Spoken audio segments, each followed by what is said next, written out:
ध्यान से सुनना, the inauguration a new beginning for south Africa. अब इसके अंदर एक्चुअल में बताया जा रहा है कि सेटिंग क्या है ना, किस चीज के बारे में ये चैप्टर है और क्या क्या चीजें इसके अंदर होने वाली है, थीम क्या है। So this chapter describes the inauguration ceremony and why it was such a powerful symbol of change. तो ये चैप्टर बेसिकली बात करता है इनॉग्रेशन सेरेमनी के बारे में। किसके बारे में बात करता है बेटा? Inauguration ceremony. अभी किस चीज का इनॉग्रेशन सेरेमनी है भाई? ये जो साउथ अफ्रीका के लोग थे ना, इनके ऊपर बहुत बहुत बहुत सालों तक अत्याचार हुआ है। इनके जो बेसिक ह्यूमन राइट्स है उनसे भी हमेशा दूर रखा गया है। So this chapter describes the inauguration ceremony and why it was such a powerful symbol of change, और क्यों ये एक बहुत ही पावरफुल सिंबल है चेंज का, इसके बारे में भी बात होगी कि कैसे इस इनॉग्रेशन सेरेमनी में इतने सारे ऐसे अलग अलग इवेंट्स हुए हैं जिनसे पता चलता है कि अब सब कुछ बदलने वाला है। ठीक है, yes, first non-racial government, very nice. Good evening everyone, good evening. So a powerful setting, the event was held at the Union Building in Pretoria. ध्यान रखिएगा इवेंट कहां पर हुआ था? यूनियन बिल्डिंग इन प्रिटोरिया में हुआ था, and this place was once the center of white power. अब ये वाली जो जगह थी, यहां पर एक समय पर किसका राज था? अंग्रेज लोगों का राज था, गोरे लोगों का राज था, जो शासक थे हमारे, इन लोगों का राज था।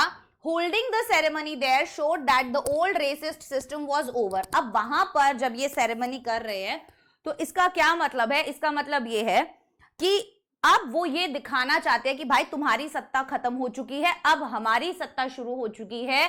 अब तक तुम लोग यहां पर राज कर रहे थे, पर अब ऐसा नहीं होने वाला है, अब सब कुछ बदल गया है, अब पावर हमारे हाथ में है। जो अब तक चलता आया अब वो आगे नहीं चलेगा। And people from all over the world attended, calling it a rainbow gathering. भाई ये जो इन्वर्टेड कॉमास के अंदर लिखा हुआ है ना, ये rainbow gathering and all these things, ध्यान रखिएगा इन चीजों का, क्यों लिखा हुआ है, क्या मतलब है, ये आप आंसर्स में भी यूज कर सकते हैं। और ये लोग आपसे इनको यूज करके क्वेश्चन भी बना देते हैं, शॉर्ट आंसर टाइप क्वेश्चन, कि क्यों इस सेरेमनी को रेनबो गैदरिंग जो है वो बोला गया।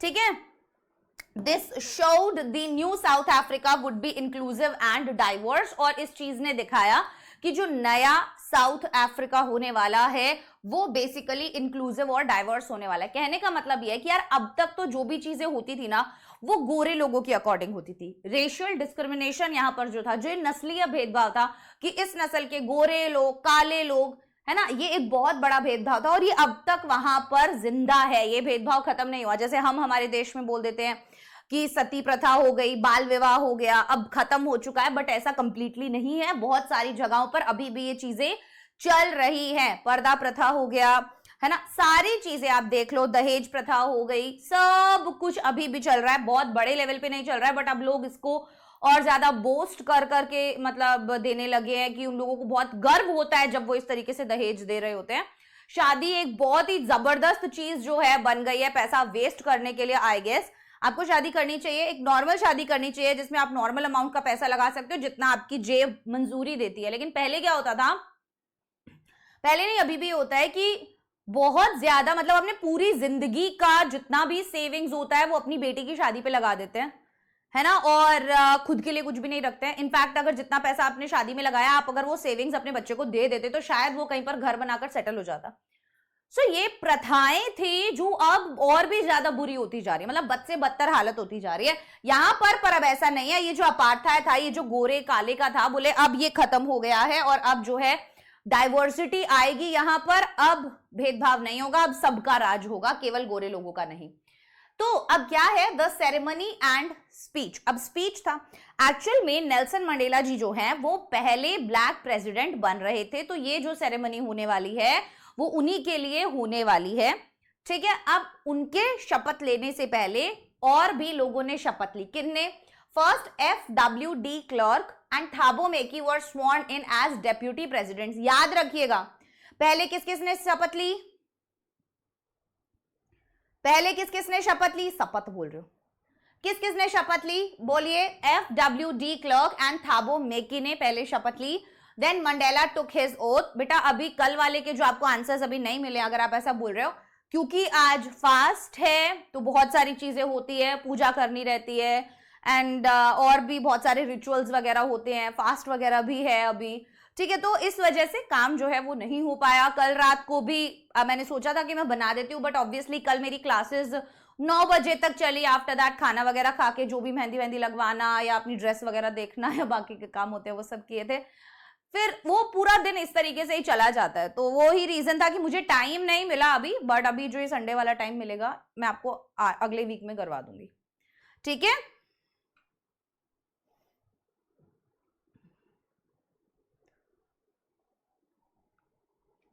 ठीक है, बहुत बढ़िया। सो वो कहते हैं he promised to support the constitution and work for all people in South Africa. अब उन्होंने क्या कहा, उन्होंने प्रॉमिस किया कि अब वो क्या करेंगे, वो संविधान की शपथ लेते हैं और बोलते हैं मैं संविधान का पालन करूंगा, राइट, ये सब चीजें वो बोलते हैं। And work for all people in South Africa, और मैं साउथ अफ्रीका के सभी लोगों के लिए काम करूंगा। इन हिज स्पीच, उनके भाषण में ही सेड, उन्होंने कहा the day marked the end of a long human disaster. यहां से क्वेश्चन आता है कि उन्होंने इस दिन को एक ह्यूमन डिजास्टर काय को बोला, जरूरत क्या थी ह्यूमन डिजास्टर बोलने की, क्यों बोला उन्होंने इसको ह्यूमन डिजास्टर, वो ये बोल रहे हैं।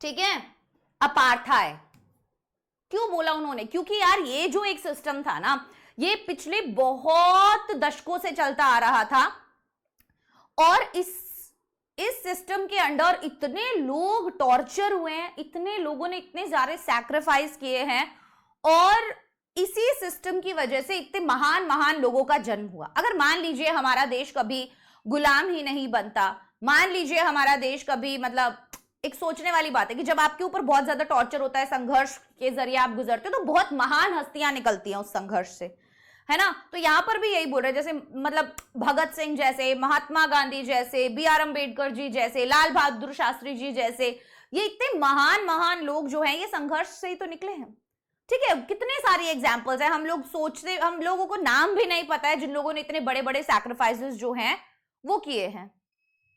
और इस प्रकार यहां पर लाइट चली गई है, पर क्या आपको मेरी क्लास दिख रही है, अभी चल रही है ना, अपनी क्लास तो चल रही है ना। रुक जाओ, 2 मिनट का टाइम दो, I change this.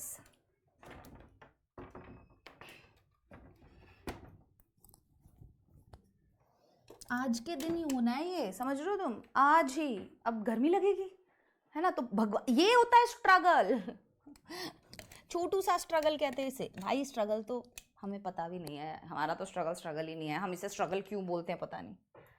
This is not at all struggle guys. तो कितनी बढ़िया जिंदगी चल रही है यार हमारी, खाने के लिए खाना है, सर पे छत है, पहनने के लिए कपड़े हैं, है ना, रहने के लिए साथ में परिवार है, तो कोई स्ट्रगल ही नहीं है जिंदगी में, एकदम बढ़िया जिंदगी चल रही है, मजेदार। स्ट्रगल तो देखा नहीं है अभी तक लोगों ने, है ना, जिनके सर पे छत नहीं है, जिनके हाथ पैर काम नहीं करते, वो वहां पे आता है रियल स्ट्रगल। तो हमें ये नहीं बोलना चाहिए, हमें, I think we should always be grateful जो भी हमको मिला है।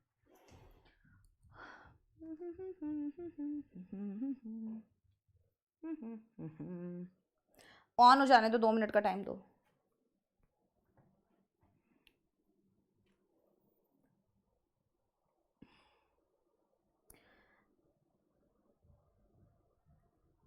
क्यों बिना चश्मे के गंदी लग रही थी मैं,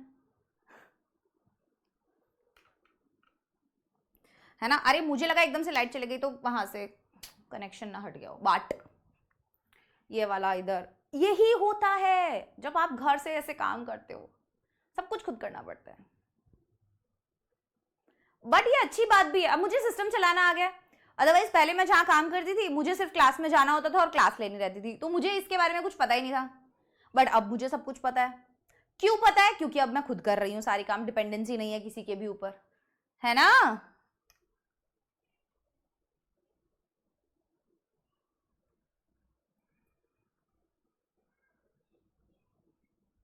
Guys, ma'am, today is your fast, still you are teaching, you are the best, yay, thank you so much। आपको पढ़ाना हमारा काम है, इसीलिए देयर इज नो एक्सक्यूज। कभी जब मेरे साथ तो जेन्युइनली ऐसा होता है, कभी जब मैं बिल्कुल या तो मैं घर पे ही नहीं हूँ और या मेरी तबीयत ही बहुत ज्यादा खराब है तो मैं क्लास नहीं लेती हूँ, अदरवाइज तो मजा आता है यार आप लोगों से। देखो आप लोग अभी कितनी सारी बातें करोगे मुझसे, कितनी अच्छी अच्छी चीजें मैं आपको सिखा के जाती हूँ, कौन मिस करना चाहेगा। और आप सोचो मेरी क्लास में बच्चे ही कितने हैं, है ना, कि भाई बहुत सारे बच्चों तो अलग लेवल का मोटिवेशन है। मेरे को एक बच्चे का भी मोटिवेशन है, एक बच्चा होता है क्लास में, कई कई लोग आते हैं कमेंट सेक्शन में, मैम इतने कम बच्चे चल रहे हैं क्या मतलब। मैं कहा तुम क्यों टेंशन ले रहे हो इस बात की, इसकी तो टेंशन मुझे होनी चाहिए। मैम दूसरे जो क्वेश्चंस थे उनकी तो पीडीएफ भेज दो, अभी की अभी भेज देती हूँ, अब भी भेज देती हूँ, अब भी, ठीक है, मैं सर को बोल दूंगी। अरे देखना क्या हाल हो गया मेरा, इसकी स्टोरी लास्ट में बताऊंगी। यार मैं बहुत बातें करती हूँ। चलो यहाँ पे सुनो मेरी बात, प्लीज प्लीज प्लीज एवरीवन।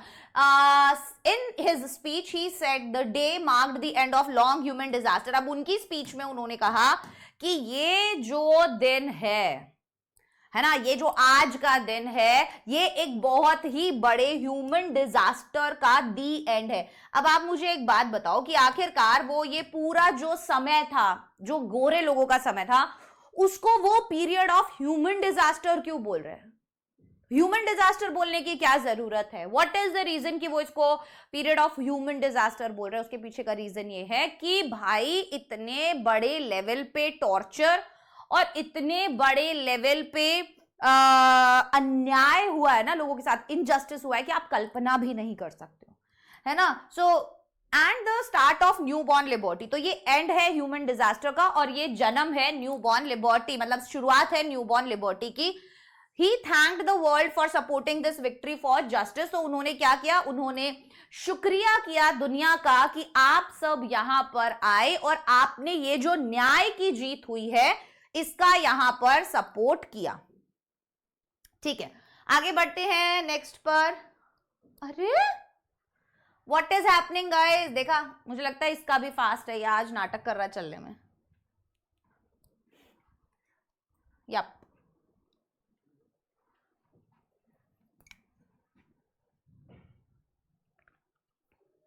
चल रहा है, मत कर यार, बच्चे बैठे हैं बेचारे मेरे बच्चे। अच्छा मुझे एक बात बताओ, आप में से कितने बच्चे ऐसे हैं जिनको खुद से बात करना बहुत पसंद है?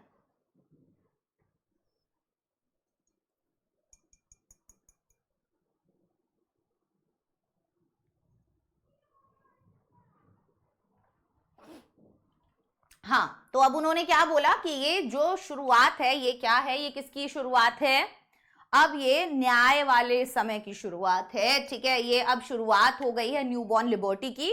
और उन्होंने सभी लोगों को शुक्रिया अदा भी किया, उन्होंने बोला भाई बहुत बहुत धन्यवाद, आप लोग यहाँ पर आए और आपने इस चीज को सपोर्ट किया यहाँ पर आकर, क्योंकि ये एक जस्टिस हुआ है और आपका यहाँ पर आना ये दिखाता है कि आप न्याय के साथ हैं, आप सही के साथ हैं।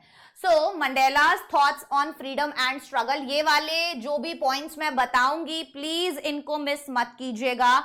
मंडेलास thoughts on freedom and struggle, Mandela ji के थॉट फ्रीडम और स्ट्रगल पर। This chapter explains the deeper ideas Mandela shared about the fight for freedom. अब ये चैप्टर जो है ऑब्वियसली क्या दर्शाता है या किस चीज के बारे में बात करता है, तो ये बात करता है डीपर आइडियाज मंडेला शेयर्ड।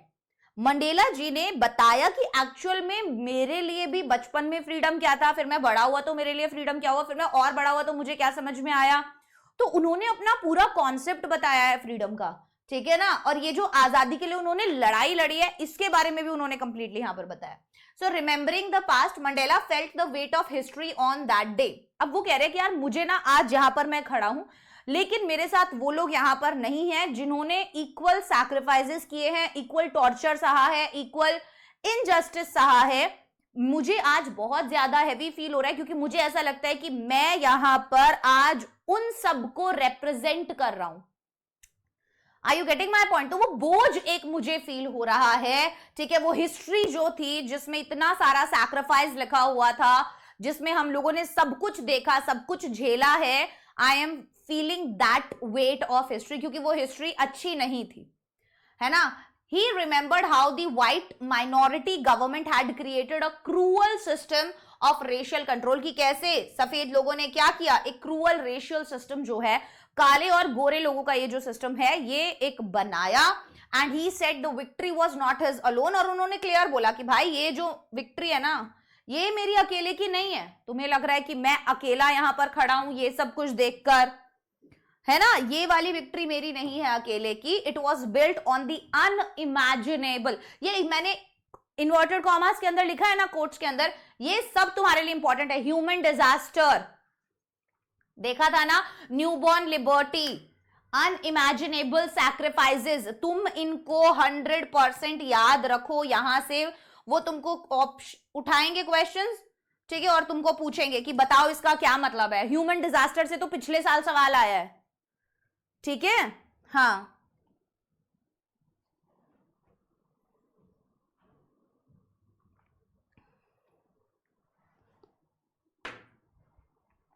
चलिए. Of thousands of people who fought before him, he saw himself as representing all those heroes. तो उनको ऐसा लगा कि यार मैं आज यहां पर खड़ा हूं ना, तो I should represent each and every person who sacrificed his or her life for this freedom. ठीक है, उनको मैं आज यहां पर मैं उनकी आवाज बनूंगा. I will be the person जो उनको यहां पर represent करेगा, क्योंकि ये मेरी अकेले की आजादी की लड़ाई नहीं थी, है ना, इसके अंदर बहुत सारे लोग थे जिन्होंने ये लड़ाई लड़ी. Then Mandela's thoughts on freedom and struggle के अंदर है good people from hard times. ये बहुत इंपॉर्टेंट अगेन पार्ट है. मैंने पूरे चैप्टर के आप लोगों के लिए इंपॉर्टेंट पार्ट्स ही निकाले हैं, ठीक है. So Mandela knew apartheid left a deep wound that would take a long time to heal. अब मंडेला जी जो है वो ये जानते थे कि अपार्थाइड जो है उसने एक बहुत ही गहरा घाव जो है छोड़ दिया. किसके ऊपर? ब्लैक लोगों के ऊपर, जिन्होंने भी अत्याचार सहा उनके ऊपर, ठीक है. और अब उसको ना बहुत ज्यादा लंबा टाइम लगेगा हील होने में. ऐसा नहीं है कि ये चीज कोई 2 दिन में हील हो जाएगी, नहीं. But he also said that such terrible operation can create amazing leaders. लेकिन वो ये भी कहते हैं कि यार जब इस लेवल का इतना भयानक टॉर्चर ऑपरेशन होता है ना, तो इस तरीके के ऑपरेशन से निकलते हैं अमेजिंग लीडर्स, है ना. बहुत महान, बहुत बड़े बड़े लीडर्स निकल कर आते हैं. आप सब जानते हो कि कोई भी एक वीक चीज है, ठीक है ना, कोई भी एक वीक चीज है, तो आप अगर उस पर टॉर्चर करोगे तो शायद या तो वो बहुत ज्यादा स्ट्रांग हो जाएगी या वो बिल्कुल अपने आप को छोड़ देगी. तो इस तरीके का ऑपरेशन झेलकर जो लोग आगे निकल जाते हैं ना, मतलब जो स्टेज को क्लियर कर जाते हैं, फिर वो इतने लेवल के स्ट्रांग हो जाते हैं कि उनसे बड़ा, मतलब उनसे ज्यादा वो फिर किसी के काबू में नहीं आते. वो फिर अनकंट्रोल वाली चीज हो जाती है कि आप उनको कंट्रोल नहीं कर सकते, ठीक है. तो यहां पर भी जो लीडर्स निकले ना, उनके जैसे अमेजिंग लीडर्स नहीं निकल पाते. नॉर्मल बंदा बिना स्ट्रगल किए इतना बड़ा लीडर नहीं बन सकता है. So it produced people like Oliver Tambo, Walter Sisulu, who showed incredible courage and goodness. फिर उन्होंने कुछ लोगों का नाम भी मेंशन किया. So he said South Africa's real wealth is not in its diamonds और मिनरल्स बट इट्स पीपल. और वो क्लियरली बोलते हैं कि यार जो साउथ अफ्रीका का रियल गहना है ना, जो रियल वेल्थ है ना, वो किसके अंदर है? वो उनके डायमंड्स में नहीं है कि हमारे जैसे सोने की चिड़िया हमारे देश को बोला जाता था, तो वो तो है ही, पर यहाँ के जो लोग है ना, हमसे हमारा सब कुछ लूट कर ले गए, पर आज फिर भी हम लोग एकता में अपने कल्चर को बचाए हुए, इतने सारे अलग अलग लोग हमारे यहाँ पर आए, देश में कब्जा किया, शासन किया, शोषण किया, अत्याचार किए, बट हम कहीं ना कहीं हमारा कल्चर जो है वो इतना स्ट्रांग है कि इसको कोई खत्म नहीं कर पाया, राइट. वो आके यहाँ का ही होकर रह गया, but its people. So what is true courage? अब यहां पर बात होती है कि भाई मंडेला जी का कहना क्या है कि आखिर में असली सही करेज क्या होता है ना.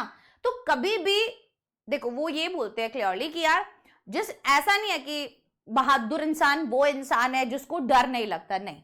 बहादुर इंसान एक्चुअल में वो इंसान होता है जो अपने डर को ओवरकम करता है, उस पर काबू पाता है, उससे लड़ता है. डर सबको लगता है, गला सबका सूखता है, वो जेन्युइन बात है, बट जब आप उससे लड़ लेते हो, उसे फेस कर लेते हो, that is the real thing, ठीक है ना.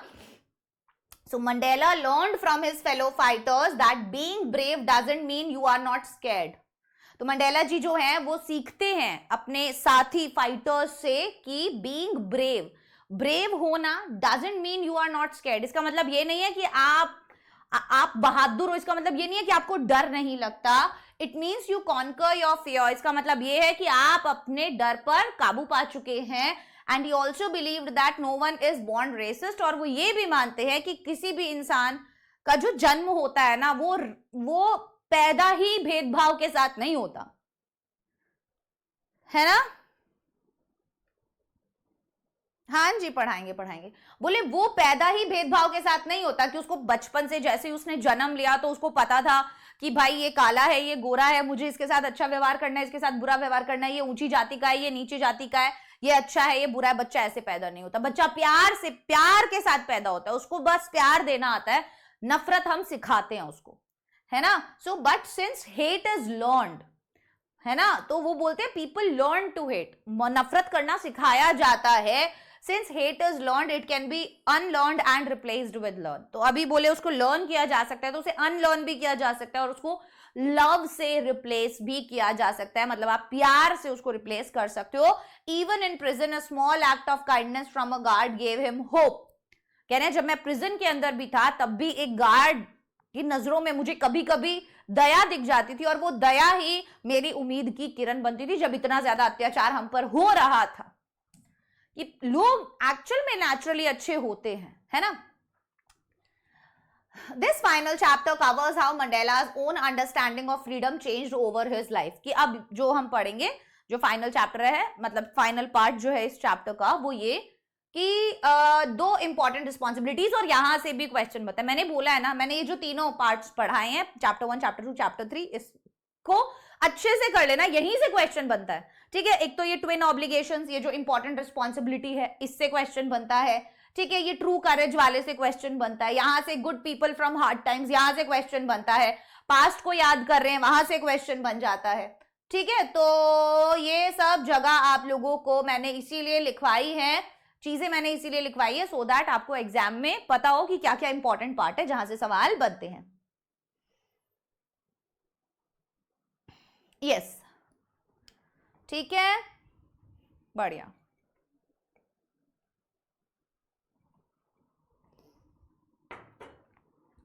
Mandela said everyone has two main jobs in life. Mandela ji कहते हैं कि भाई हर एक इंसान की ना दो मेन जॉब होती हैं जिंदगी में, वन टू देयर फैमिली, एक उनकी फैमिली के regarding, and one to their community, और दूसरी होती है उनकी कम्युनिटी की एंड कंट्री के लिए। So under apartheid a black person who tried to serve their community. अब अपार्थाइड के अंदर क्या होता था, सो बेसिकली उन्होंने इसको ना ट्विन ऑब्लिगेशंस नाम दिया था, कि हर एक इंसान की ऑब्लिगेशन मतलब होता है ड्यूटी, तो हर एक इंसान की ट्विन ऑब्लिगेशन मतलब दो ड्यूटीज होती हैं। Duty number 1 towards his family, duty number 2 towards nation. तो अब एज अ ब्लैक पर्सन ये पॉसिबल ही नहीं था कि आप दोनों ड्यूटीज निभा सको, ठीक है, क्योंकि आपको अपनी फैमिली से दूर रहना पड़ता था जब आप अपने देश के लिए लड़ रहे हो, तो राइट, छुपकर रहना पड़ता था, वरना वो देखते ही आप लोगों को जेल में डाल देते थे, ठीक है। सो अंडर अपार्थाइड के अंदर a black person who tried to serve their community. अभी एक ब्लैक पर्सन जो अपनी कम्युनिटी को सेवा करने की कोशिश कर रहा है, उसका भला करने की कोशिश कर रहा है, was often taken from the family, from their family. उसको क्या कर लिया जाता था, उसकी फैमिली से दूर कर दिया जाता था, and forced to live in hiding, और उसको छुपकर रहना पड़ता था, right. So he did not choose to leave his family, the racist system made it impossible to do both. अब वो कह रहे हैं he did not choose to leave his family, ये उसका चॉइस नहीं है ना, उसको ये नहीं है कि मैं नहीं छोड़ना चाहता अपनी फैमिली को, उसको छोड़ना पड़ता है, right. So the racist system made it possible to do both, और ये रेसिस्ट सिस्टम के अंडर ही हुआ है कि उसको कहीं ना कहीं दोनों मतलब वो रिस्पॉन्सिबिलिटीज अपनी नहीं निभा सकता, ठीक है ना। Yes, it is impossible to do both. How his idea of freedom grew. अब उनका ये जो आइडिया था फ्रीडम का, ये कैसे बढ़ता है। As a boy Mandela felt free. अब जब वो छोटे थे, है ना, जब वो बच्चे थे, तो वो कहते हैं कि एज अ बॉय तो मुझे बिल्कुल फ्री ही फील होता था, ऐसा कुछ नहीं था। He could run and play without worry. मैं जहां भी घूमना चाहूं, इधर उधर, ऐसे वैसे, जैसे भी, बोले मैं आराम से घूम सकता हूं, खेल सकता हूं। As a student he wanted personal freedoms. जब मैं एक स्टूडेंट बना तब मुझे कुछ अपनी पर्सनल फ्रीडम चाहिए थी, कि मुझे लेट रात तक घूमने दिया जाए, मैं जो पढ़ना चाहूं मुझे पढ़ने दिया जाए, like staying out late. As a young man he wanted the right to have a job and a family. अब जब वो बड़े हुए तो उनको चाहिए था यार जो मेरा काबिलियत है ना, उसके अकॉर्डिंग मुझको अपना जॉब मिल सके, मैं अपनी फैमिली बसा सकूं, ऑल दीज थिंग्स जो नॉर्मल कोई भी चाहता है. But later he saw that not only he was not free, all black people were not free. पर बाद में उसको ये रियलाइज होता है कि यार ऐसा नहीं है, मुझे लग रहा है कि केवल मैं ही फ्री नहीं हूं, ऐसा नहीं है, कोई भी फ्री नहीं है जो मेरे जैसा दिखता है, मतलब मेरे जैसा दिखने वाला एक भी इंसान आजाद नहीं है. And this changed his goal from wanting freedom for himself to wanting freedom for his entire people. और इसी चीज ने क्या कर दिया, वो गोल जो था ना कि भाई मुझे आजादी चाहिए खुद के लिए, से बदल कर अब वो बन गया कि मुझे अपने लोगों के लिए आजादी चाहिए. किसके लिए चाहिए, मुझे अपने लोगों के लिए. Very good, yes Krishna Jaiswal. Poetic devices का एक लेक्चर ले लो एग्जाम के पॉइंट ऑफ व्यू से. ठीक है बेटा, ले लेंगे. ठीक है, हाँ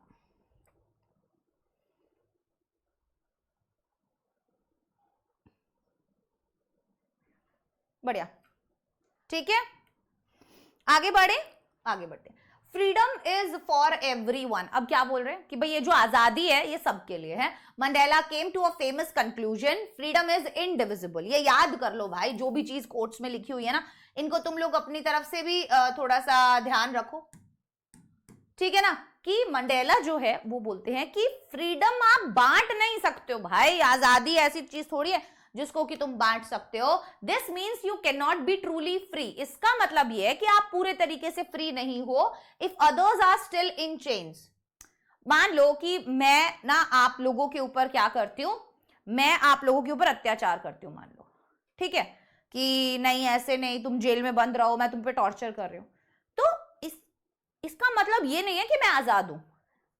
मैं भी तो नफरत की बेड़ियों में बंधी हुई हूं. मतलब आई हेट यू गाइज, है ना, मैं कुछ भी तुम्हें करने नहीं देती, तो मेरा सारा दिन दिमाग इसी चीज में चलता है कि इसको कैसे टॉर्चर किया जाए, इसको कैसे परेशान किया जाए, इसको कैसे दुखी किया जाए. क्या मैं आजाद हूं? नहीं, मैं बंधी हुई हूं उन थॉट्स में. मेरा सारा दिन दिमाग यही चलता है कि इनको कैसे परेशान किया जाए. तो मंडेला जी यही कहते हैं कि अगर आपको ये लग रहा है कि ऑपरेशन करने वाला, मतलब अत्याचार करने वाला, शोषण करने वाला इंसान आजाद है, तो ये आपकी गलतफहमी है. इसके पीछे का रीजन, क्योंकि वो भी इस नफरत की बेड़ी में बंधा हुआ है.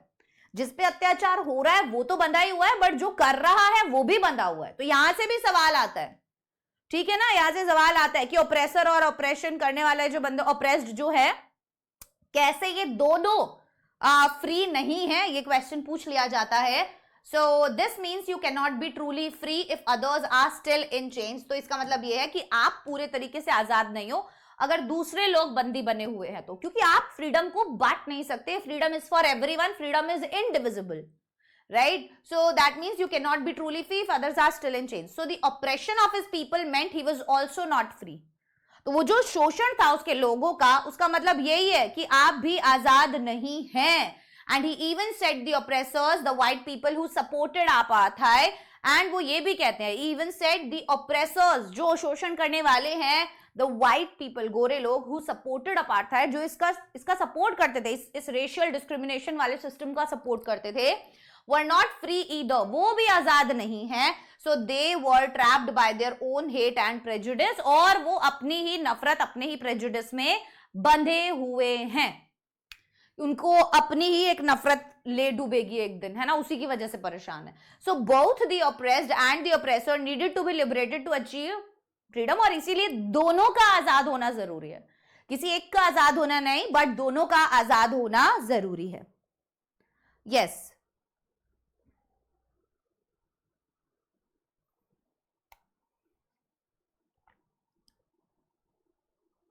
ठीक है बेटे, अभी पढ़ा दूं, कल पढ़ा दूंगी,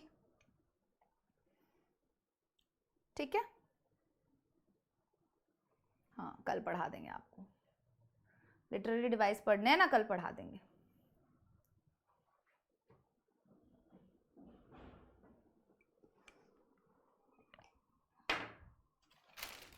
यहां तक अबर कह रही हूं, यहां तक अभी अगर कोई डाउट है तो मुझसे पूछो, और फिर हम आगे बढ़ते हैं जल्दी से. बोलो यस मैम डाउट है, नो मैम डाउट नहीं है, जो भी